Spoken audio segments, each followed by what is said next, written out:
तर बघू शकता आता आपण आलो आहोत पुण्याच्या फेमस मंदिर मोरया गोसावी मंदिरमध्ये। तर ह्या मंदिराची काय स्टोरी आहे हे मी तुम्हाला सांगतो आता थोड्या पहिले आपण मंदिरात जाऊया, दर्शन घेऊया। हे पुण्याला चिंचवड ह्या इलाक्यात आहे पुण्यामध्ये। चाफेकर चौकात तुम्ही उतरलात बसने तर तिथून तुम्ही येऊ शकता, वॉकेबल आहे।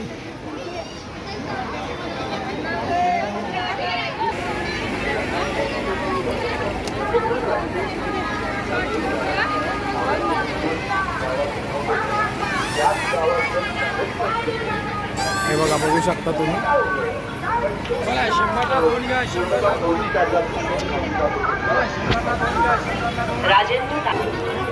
हे बघा, हे गेट आहे हा, इथून आपण एंट्री केली आहे। आता आपण आज चाललोय मंदिराकडे।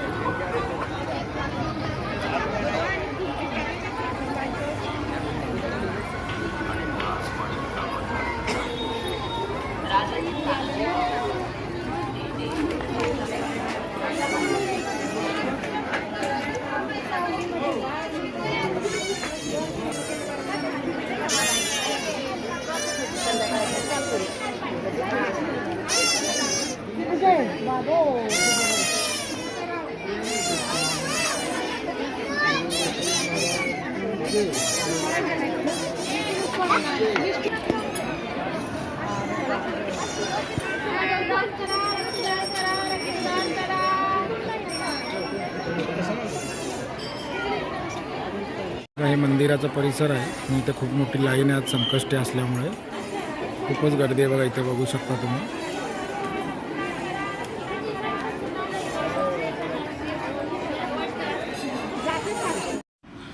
तर बघू शकता ह्या मंदिराची जी स्टोरी आहे ती अशी आहे की संत मोरया गोसावी जे होते ते मूळचे मोरगावचे होते। त्यांनी थेऊर येथे जाऊन चिंतामणी गणेशाची कठोर तपश्चर्या केली आणि त्यामुळे त्यांना अष्टसिद्धी प्राप्त झाली होती। त्यानंतर ते थेऊरला, मोरगावला आणि आजूबाजूच्या परिसरातील गोरगरीब लोकांना मदत करू लागले आणि अल्पावधीतच मदतीसाठी त्यांच्याकडे येणाऱ्यांची संख्या वाढू लागली। त्यामुळे ध्यानधारणेसाठी त्यांना वेळ मिळेनासा झाला। म्हणून मग त्यांनी चिंचवड जवळ ताथवडे गावातील किवजाईच्या म्हणजेच आताच्या केजूबाई मंदिरात वास्तव्य केले। तरीही दर महिन्याच्या विनायक चतुर्थीस मोरगावला ते दर्शनासाठी जात होते। वयाच्या 117व्या वर्षापर्यंत त्यांचा हा क्रम अखंड सुरू होता। नेहमीप्रमाणे मोरया मोरगावला दर्शनासाठी गेले असता मयूरेश्वराने त्यांना दृष्टांत दिला की आता वयोत्परवे म्हणजे तुमचं वय झाले, त्यामुळे प्रवासात तुझे फार हाल होतात, ते मला पावत नाही। यापुढे मोरगावात तू येऊ नकोस, मीच चिंचवडला येतो। आणि दुसऱ्या दिवशी कऱ्हा नदीत सूर्याला अर्घ्य देताना त्यांच्या हातात शेंद्री रंगाची तांदळा स्वरूपातील गणपतीची मूर्ती प्रकट झाली आणि त्याचवेळी एक आकाशवाणी झाली, हे मोरया, मी तुझ्या भक्तीने प्रसन्न झालो आहे आणि मी तुला वरदान देतो की भविष्यात माझ्या नावापुढे लोक तुझे नाव घेऊन जयघोष करतील। आणि तेव्हापासूनच गणपती बाप्पा मोरया, मंगलमूर्ती मोरया हा जयघोष प्रचलित झाला।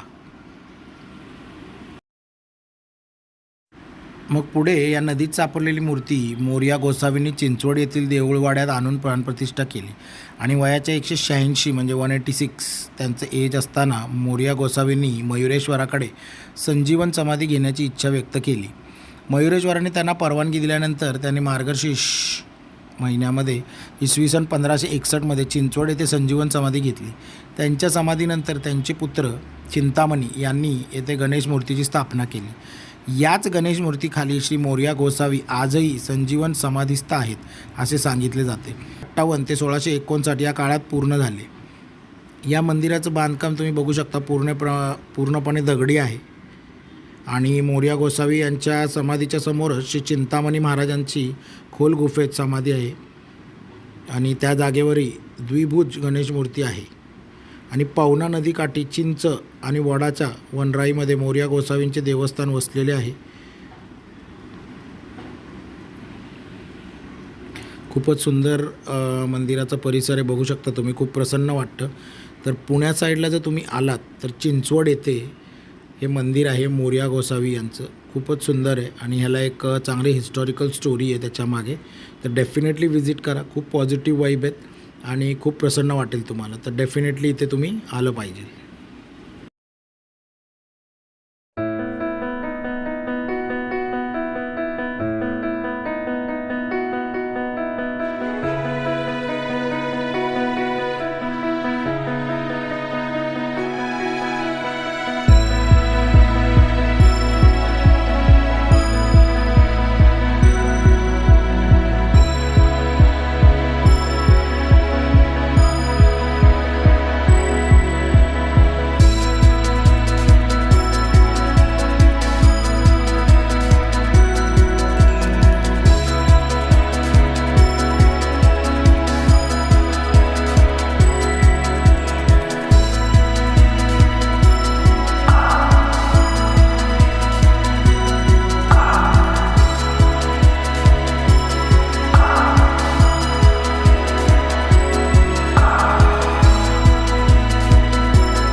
जागा आहे इथे तुम्ही बसून ध्यान वगैरे करू शकता.